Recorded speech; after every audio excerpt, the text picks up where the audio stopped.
Now, the reason that starting a group on Skool is one of the easiest businesses, or if not the easiest business that you can start today, is a couple reasons. One is that most businesses require startup capital. This one doesn't. You can start for free, you can use free tools on the internet. All right, number one. Number two is that you don't need inventory, so you don't have to worry about logistics or supply chain or drop shipping or any of that kind of stuff.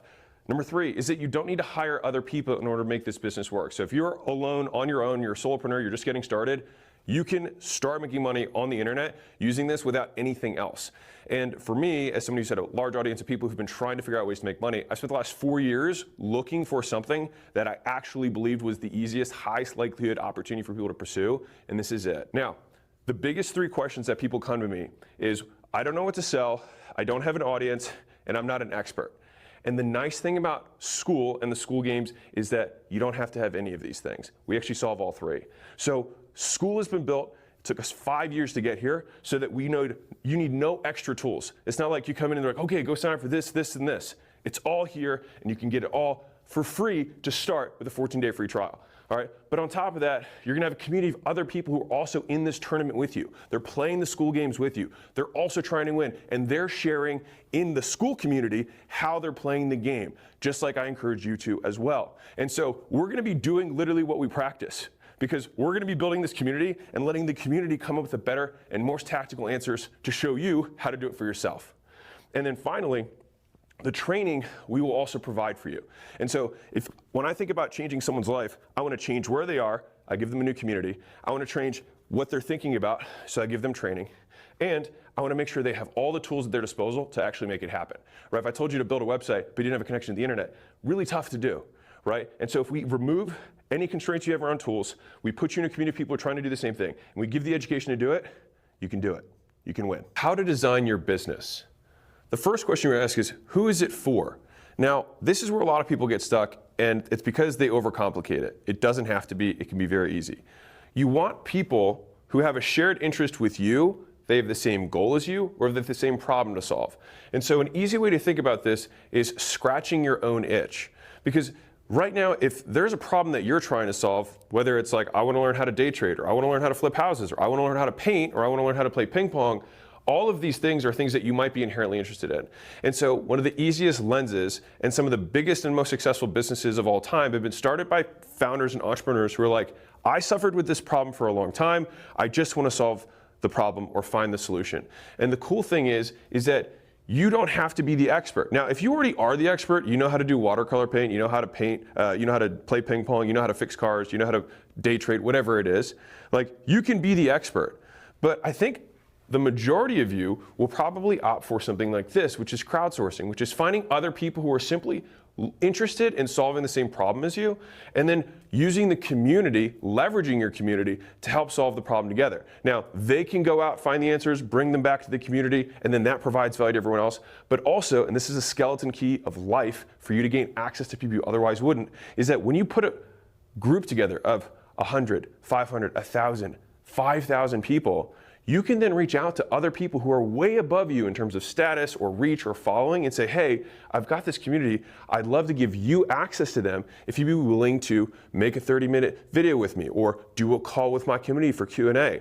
And people who, like, you will be able to punch way above your weight class because you can actually provide something to them, which is distribution of their message. And so you actually get a favor from the person who's doing the Q&A, and you are perceived as delivering value to your community, and so you get a win-win for everyone. So right off the bat, you probably know if you're an expert, and if you're not an expert, this is probably gonna be the path for you. And Skool's been built to facilitate this model so that you no longer have a reason to not get started. The next question you have to ask is, do I want my community to be free, or do I want it to be paid? If you're just starting out, start for free. Get people in the community, find out what they like, start providing value to them, learn how to actually run a community. And then at any point, when you feel confident enough that you can provide value to an audience and that audience in of itself is valuable, you can flip it to paid. And so the nice thing is that this isn't an irreversible decision. You can start here and then eventually move to paid when you feel confident. And if you're already confident that you can provide value to an audience, you can start at paid right up front. So now that you know who you're going to be solving problems for, people who have the same interests, problems, goals as you, you're scratching your own itch, you're figuring out whether you're going to go crowdsourced if you don't know what to do, expert if you already do, free if you're not as confident, paid if you already are. So the next question is, what are you actually going to put inside? And so there's three big buckets of stuff. You've got access, which is the people in the community gaining access to you. So believe it or not, especially if you're new to this, if there's 100 people who all want time with you, your time becomes pretty scarce really quickly. And so access to you becomes valuable in and of itself. And there's lots of ways to do this. And I'll give you some examples in a second. The second thing is content itself, because this is a closed area. So you can put content that you don't put public, or that you can make exclusive. All of these things are about being exclusive to the community. The third is events. Now, events can be digital, they can be in person, so you can do a wide variety of types of events. It can be with lots of people, it can be with very small people. It could be going on a hike, or it could be doing a big digital conference. Any of these things fit within what you could put inside. And so the idea is that you want to create a schedule or a cadence around when you're going to be providing these things. And so, for example, for access, it might be a Q&A call with you, but it might also just be giving access to people that your community doesn't otherwise have access to. And so if I were fixing cars as my group, because that was what I was into, then I would find a master mechanic or something like that, or who worked on this really type of historic car, ask them to do a Q&A with my community. Now, if one of my community members just tried to reach out to that guy, he probably wouldn't respond. But if I've got 2,000 other mechanics or people who are interested in cars, he probably would. And so they would gain access to people they otherwise wouldn't. With the content, you do things that you or the community create that provides value. Now, everything I just listed is not an exclusive list of things you can do. You can do anything that you can possibly imagine that provides value to your audience. And so, two easy questions to think about this is, if you're scratching your own itch, what do you think is epic? If you're like, man, it'd be so epic if this happened, that's a great place to start for value you can provide to your community. The other way to do this is just ask them, hey guys, what do you think would be cool? And remember, you now have the collective asking power of the whole community, and you are their champion to go ask on their behalf. And so don't take that responsibility lightly, and you'll be amazed at what doors can open. Now, what actually provides value? Because people throw this word around a lot. So what makes a community valuable? I like to go back to the value equation, which is from my book, $100 Million Offers. There's the outcome or the problem that you're solving. So as long as you're all, this is why the who is so important, so that we're actually making sure we're solving the same problem for all these people. But assuming this is aligned, which it should be at this point, the other three variables are going to determine how valuable your group is, which is the solutions and content you make. Does it make whatever problem you're solving lower risk than if they didn't have that? So if you explain how to not blow up your car, that would lower the risk of doing this thing, or how to not break the tool that you used, that would lower the risk of whatever the implementation was. If you can help them do it faster, they will like you more. If it normally takes a year and you can show them a way to do whatever it is in 3 months, that's valuable. And if you can do it in a way that doesn't make them stop doing the stuff that they like doing or start doing stuff they hate doing, the effort and sacrifice, then they'll like you more. You'll be providing value. And so whenever you're thinking about the content or the access or the events, this should always be the underlying goal. How can I make it less risky for my audience? How can I make it faster? And how can I make it easier? So if you choose to start for free, one of the big things I want to emphasize is that you can start here and then eventually switch to paid when you have more confidence. And that could be in month 2 or month 3 or month 6, because you should see this as you're building an audience, and that audience is the most valuable asset you have and that you will have over time. And so don't worry about this month, next month, the month after. It's about building that asset. And if it takes a little bit of time, welcome to business. But once you have that asset, you can pretty much get yourself set up financially for the rest of your life. And so I'm all about doing things fast, but I'm more about doing them right. And so you can start free and in a couple months switch to paid. And when you do switch to paid, have so much more momentum that you can skyrocket to the top and win. Because if you start your community that's paid with 1,000 members already in it, for example, and then you have paid people who come in later, you already have this super lively community that there's valuable people, there's great contributors. It's kind of like showing up to an empty party versus showing up to a party that's already rolling. Early on in the night at the club, they let people in for free, and then at past a certain point, once there's enough people, they start switching and paying for tickets to buy in. Right? Same idea, just done digitally. And so you can do it either way, but don't be ashamed or don't be worried about starting for free because you're like, when am I going to go to paid? You're actually going to set yourself up for a really solid paid community if you start free first. So don't worry about it if you're starting here. All good communities start small. And one of the big misconceptions around starting a community or a group is that you need to have zillions of fans or zillions of followers in order to make it valuable. And honestly, it's actually couldn't be further from the truth. The massive communities have some of the hardest times maintaining value because there's so much chaos going on inside of it.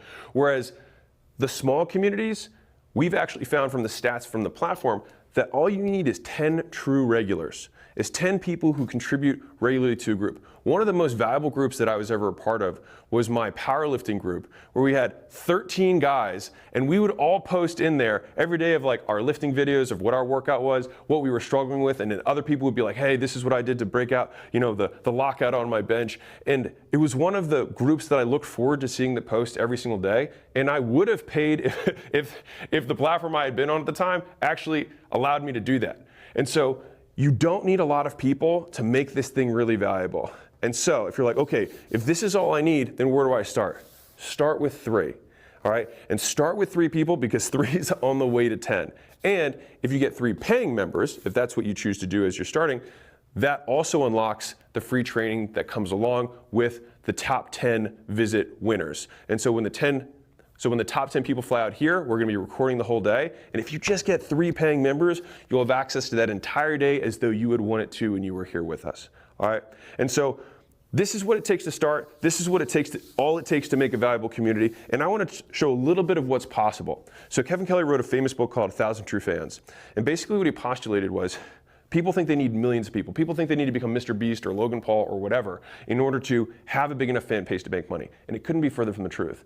You only need 1,000 people. And with 1,000 people, when you compare it to 8 billion, you can be so specific about the things you're interested in. If you're a vegan mom powerlifter who loves cats, there's another 1,000 vegan mom powerlifters who love cats. And so the cool thing is that you can have cross-pollination of different interests that narrow the audience, but also make that audience's affinity with you so much higher. So let me give you an example. So if we have Joe Rogan Experience here, J-R-E, in the middle, all right? Now, he really likes aliens, okay?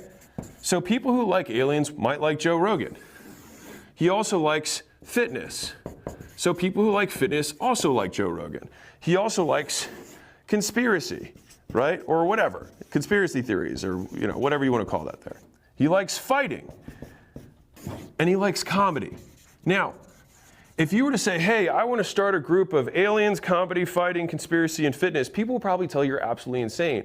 But the thing is that there's tons of people in Joe's audience that only like one of these topics. If you like 2 of these topics, you'll like Joe even more. If you like all of them, you'll become a hardcore Joe Rogan fan. And so whatever you are, you probably have multiple interests. You can create communities around multiple interests that you share, and people who share those interests with you will also join and like you even more. And so you might be wondering, okay, well then where do I start? Well, you probably have friends. You have people who already follow you on Facebook, who are friends with you or follow you on Instagram. You can pull out your phone and realize that you have 400 people or 800 people that you know. Just text them and invite them to your community. Like, if you invite 800 people to your community, you invite everyone in your contact list to your community, I promise you'll get 3. You'll probably get more than 10 just from doing that one thing. And so right now, if you don't do that, realize that it's not because you don't know how, it's because you're afraid. And you don't need to be, because all we're doing is inviting people to a party. And if they don't show up, you can invite them to the next one. Rule number 1 of the Skool Games is have fun. And I don't mean that in a hokey sense. Let me explain. So Tony Robbins interviewed a ton of billionaires in his book, Money Master the Game. And the reason he called it the game is that every one of them, to a fault, talked about money and business as a game. And so we saw that as a through line between all of the highest performers is that they actually loved doing it. And so if you're going to succeed at whatever you're going to do, it can't suck. Which is why I was so interested in Skool, and when I saw the amount of engagement and saw how many people were able to make money, especially ones who hadn't made money before, that's what got me so invested in doing this. Let me give you 2 easy ways that you can make this even more fun, besides participating. Number 1 is find a friend, all right? If you do stuff with a friend, it'll be more fun, because even if you do shitty stuff with a friend, it's still more fun than doing shitty stuff alone, all right? Now, our hope here, obviously, is that it doesn't suck at all. And ideally, The second version of this is that you partner with somebody who has a complementary skill set. And so I'm not just saying this, this is literally what I'm doing and what we're doing at Skool. And so Sam, the founder of Skool, which many of you guys know, and if you don't, it's Sam, he loves building amazing products. He didn't want to make content all day. And so he's like, man, I wish there was somebody else who could manage the marketing side of this and who likes making content and likes teaching and all that stuff. And on the flip side, there's me who's like, man, building a product takes a lot of time and a lot of energy. I don't have that bandwidth. It would be awesome if I found a product that I actually believed in that I could then just introduce my audience to who have the very problem the product solves, which is many of them want to make money online, don't know where to start, and want a tool that can do all of those things. And Skool does that. And so I'm not just saying this, I'm practicing what I'm preaching here. And so make it fun. If it isn't fun, find a friend. And if you want to do it with somebody else, partner with them, provided they have a different skill set than you. So if you're like, man, I wish somebody, I don't want to build an audience, find someone who has one. If you're like, man, I wish I had more expertise, you can find someone who has it, or you can source it from your community. The possibilities are endless, and that is the point of Skool, is to make business fun. Now, here's your Skool Games user manual. All right, so right up front, we have leaderboards. Leaderboards will rank you based on the amount of monthly recurring revenue that you're pushing through Skool. And here's the key point, is that every month when we have another Skool Games, it's about the growth, not about the total. And so if you don't win one month, you can still play again the next month and still try to win. Because guess what? You're gonna learn things over time, and something might just click month 2 that gets you to the next level to get on the leaderboard. Now, why do you want to be on the leaderboard? Well, besides bragging rights, which are obviously the #1 reason you'd want to be on the leaderboard, there's 2 main incentives. Number 1 is that if you're in the top 10 communities that grows the most in MRR over the period of a game, so usually the first of the month to the last day or 2 before the end of the month, the top 10 people fly out here together where we can share best practices and they can teach one another about what they're doing to grow their communities, and we can share the stuff that we're seeing from a platform-wide perspective. But for everybody else, if you get just 3 paying members into your Skool community, we'll unlock all the trainings that we get from that top 10 day. So it'll be just like you had one, and all you have to do is get 3 paying members. Get 3 people, get the first dollar across the bridge. It'll change the way you see business because you'll believe it's possible. On top of that, we're not going to let you do this alone, right? You're not going to have to make this up, because we're going to provide you training, and so will the community. Which leads me to my last point, and I'll get back to the second to last point, is that you want to help other people out, and I'll explain why. So earlier on in my career, I joined masterminds and coaching groups and things like that, and I was usually the low man on the totem pole. I didn't know what I was doing. Other people were making more money than me, and so what I did was I was only good at one thing at the time. And so I just said, well, I'm going to talk to every single person and try and help them with the one thing that I'm good at. And so I would go around and help every single person one-on-one as though they were a paying customer of mine and asked for nothing back. And what happened later on is that, 1, I got voted member of the year for that group. But on top of that, when a problem came up, which it inevitably did, I had a Rolodex of people that owed me one. And I don't believe in being good-natured for the sake of doing tit for tat, but it is a side benefit that if you do help other people, they will help you out as well. Let's talk about making money, monetizing your group. So there's 4 kind of life paths of someone who enters Skool and starts a Skool community. The first and easiest one is that you can just keep your community free forever. And that's totally fine. It's a better platform, it's more engaging, you guarantee the reach of all your posts, people can interact with each other, you have leaderboards, you can unlock content, making sure they actually share it and refer people back to you. There's tons of amazing features that make Skool superior to any other platform for just providing value. At the next level, you might start with this and then switch to paid over time. Now, to be clear, you can't start everyone for free and then switch to paid and then all of them are getting billed. That would be unethical. And so if you switch to paid, everyone who's free will be grandfathered in at free. Now, here's a little pro tip for you. If you know that you're going to eventually go to paid, tell people when you're inviting them that this group will be paid in the future. And so they'll have a stronger incentive to join now. It puts urgency around why, like the big reason why they should join, because it's going to be paid eventually. All right, and you can tell them you're going to keep that price forever as long as you stay in, right? And so it gives them an incentive to stay and engage as well. So free, and then you switch to paid. Now, after that point, anyone who joins now joins the party late after the party is already booming, and then you charge ticket for entry, right? And that's recurring monthly. So that's option 2. Option 3 is that you keep your free community, right? You keep the same free community, and then you just start a second community where people can choose to join at a price of some sort. And you might get additional features, additional access, additional events, additional content, whatever that comes in this community that isn't here. And honestly, the best way to get people to want to join this one is to make this one awesome. The fourth path, and I just put it here for obviousness, is that you can just start a paid community, which is totally fine. But I like to show all of the paths because people are going to be starting at different points with different skill sets and different assets. Now, what are you going to price your community at?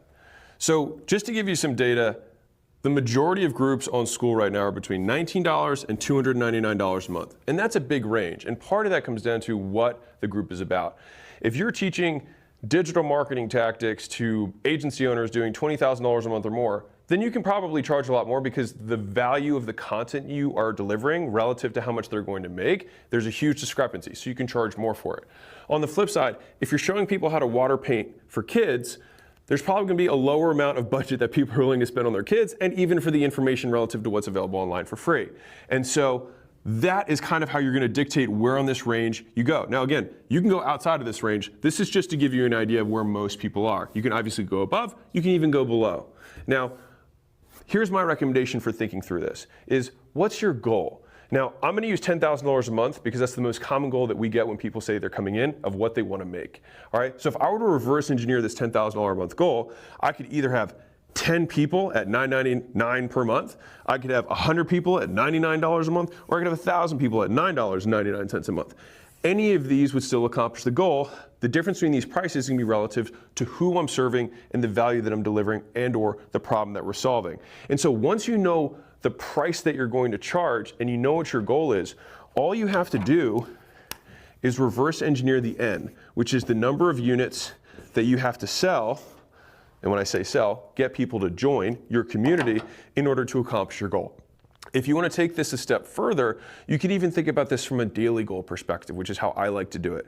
So if I know that I want to get to 100, then I know I have to add 3 people a day. And that's just to get to 100 a month. But if I did 100 in a year, then I can divide that by 12 and be like, okay, well, I need to do, well, shit, I don't know what the math is there. But not nearly as many per month. So I might have to just shoot for 1 every other day, and I'll still be able to get there, or even higher. All right, and so that's the thinking that I would like you to approach this with, is this is where most people are. You don't have to be there. For you, think about what goal you have, and then reverse engineer the N that you need to get into your community to hit your goal. And then guess what?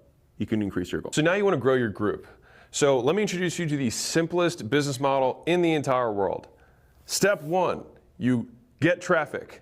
Step 2, you send traffic to your About page. Step 3, you have a community that people like and tell their friends about. And then you make money. That's the business. Now, we've already talked about what to put inside of your community in the earlier videos. And so this video, I'm going to talk about traffic and the About page. And one of the beautiful things about this model and Skool in general is that you don't need any external plugins, tools, resources. It's all here, and it's built to work seamlessly together. All right, so let's start with traffic. There are 6 traffic sources that you can use to push to your About page, which leads to your Skool community. The first is warm outreach. That's where you let people you already know about the thing you have, which is your community. So you go into your phone, you look at your contacts, you look at all the people you've emailed your entire life, you go to every one of your social profiles, look at the people who follow you or who are friends with you or subscribe or whatever metric the platform uses, and then you directly message them and say, hey, I've got this thing, you should come check it out, it's awesome. All right? The next degree of that is to do the same thing but cold outreach. So this is where you reach out to people who don't already know you. So you can still do it on all these platforms, but you either get the lists by buying those lists or using software that scrapes them, or while you're on social media, you can see people are interested in the same things as you, and you can directly message them. So even though they don't know you, they share the same interests as you, and then they might be interested in your group. The third place you can go is you can run paid ads. So you can run paid ads on Facebook, on TikTok, on Instagram, on YouTube, on any platform that accepts money in exchange for eyeballs or earballs. And you pay for those ads, and then they send you traffic to your About page. The fourth way is content. This is one that a lot of you guys are going to do as well, which is you make content on all those platforms for free, and then the call to action that you have in your profile bio or in the copy that you include in the post references more like this in my community, or check out my Skool group here. And then people will look, and when they're interested, and they will convert on the About page. The fifth way is through influencers. And so for some of you guys who don't like making content or don't like doing the marketing, one of the easiest and fastest ways to grow a group is to go where the people already are. And so there's many influencers, believe it or not, that have hundreds of thousands of followers and make very little money. And so what you can do is present them an opportunity to take their community and put it in one place where they can provide even more value to them. And so that partnership takes the best of both worlds. You basically come with the product, which is using all of Skool's features and value, and present it to the influencer and say, hey, I'll take a percentage and then you get the rest. And for an influencer, if they're currently making $500 a month with their 100,000 people who follow them on Instagram, and you could say, hey, I think we could potentially make $10,000 a month together. If you give me a percentage, you can get the majority, or I'll get the majority, you get a minority. That's what negotiation is. And I'll tell you this, if you do it once, the next one you do, you can take a bigger percentage because you'll have evidence that you've done it. And so I'd say if you are going to pursue this strategy of having influencers and saying, hey, I'll make a community for you and I'll help run it and all that stuff, start low, and then over time you can increase the percentage that you make. But the big advantage is you don't have to spend a lot of time to go make that content to get that attention and that audience together. They've already got it. You're just going to tell them to point it to the About page. And big secret here, this is what I'm doing with Skool. Number 6 is referrals, which is you want to make sure that the community is awesome. And the best way, like fun fact for you guys, is that my books sell zillions of copies. We sell 3,000 plus copies a day, and I don't directly market. I don't run any ads. I don't do warm outreach. Like, it's just people telling their friends that the book is good, and then they go buy the book. And so one of the best ways to make sure that your community grows is make it fucking awesome, right? Relative to what you charge, and people will continue to come. And Skool makes it easy. So the traffic was the first part of the 3 of the funnel. The second step in the funnel is the About page. And the point of Skool is to make making money and business fun and easy. And so nothing gets simpler than the About page. There's only 2 things that you can add to this. You've got media in terms of video or images, and then you've got words where you actually describe what's inside. My pro tip to you is just show people what's inside. The reason demonstrations work so well when you're selling face-to-face or in person is because people get to see the value of the thing before they make the purchase. And so just show them what's inside of the group, show them the value that you're creating. And since you have multiple ways to do it, you can also include testimonials, you can include images, you can include screenshots. Just show them a taste of what's inside that would get them interested. And in the bullets, you can add more color with language for people who prefer to read. Now, again, I wouldn't go big paragraphs here. Just list out the bullets of what you have inside. And so my recommendation here is state the facts and tell the truth. And if the truth isn't that compelling, then change what's inside until it is. And if you're still not sure and just want to get some ideas, look at some of the biggest groups on the platform. Look at their About pages, see what they've done, and you can model that to get started. Now, to be clear, don't copy someone else's stuff because that's going to be their group, not yours. But look at the structure. Look at the way that they set everything up. So you say, okay, so they started with a video, and then they have a testimonial video, and then they have a screenshot and something else. Okay, I can use that, right? Don't take their stuff, to be very clear. All right, and same thing goes with the text. If they talk about these are the experiences that people have, these are the features that are underneath, and these are the benefits that people who are inside the group get, then you can model that structure. And the third is what's inside of the community, but we already covered that in earlier videos. Let the games begin. And to be clear, these instructions are deliberately brief. And that's because we want to practice what we preach. Because if I came in here with some massive thing, one, many of you wouldn't even go through it. But the thing is if I'm telling you that you can crowdsource the answers, it would be kind of silly of me to not practice that. And so that is what we are doing deliberately with this. Because I would prefer that you learn by doing, not watching a zillion videos. Because that is where you will actually change your behavior. And so if you've consumed any of my content, you learn by changing behavior in a new condition. So if you've been in the same space for a very long period of time and you keep doing the same stuff, you have learned nothing. So if you watch these videos and then you decide to take action, you have already begun learning by taking action inside of Skool.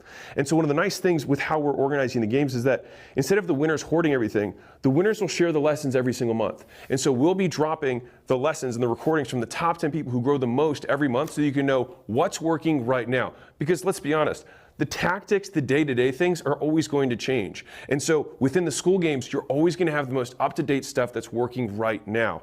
The only way to actually lose the games is to quit.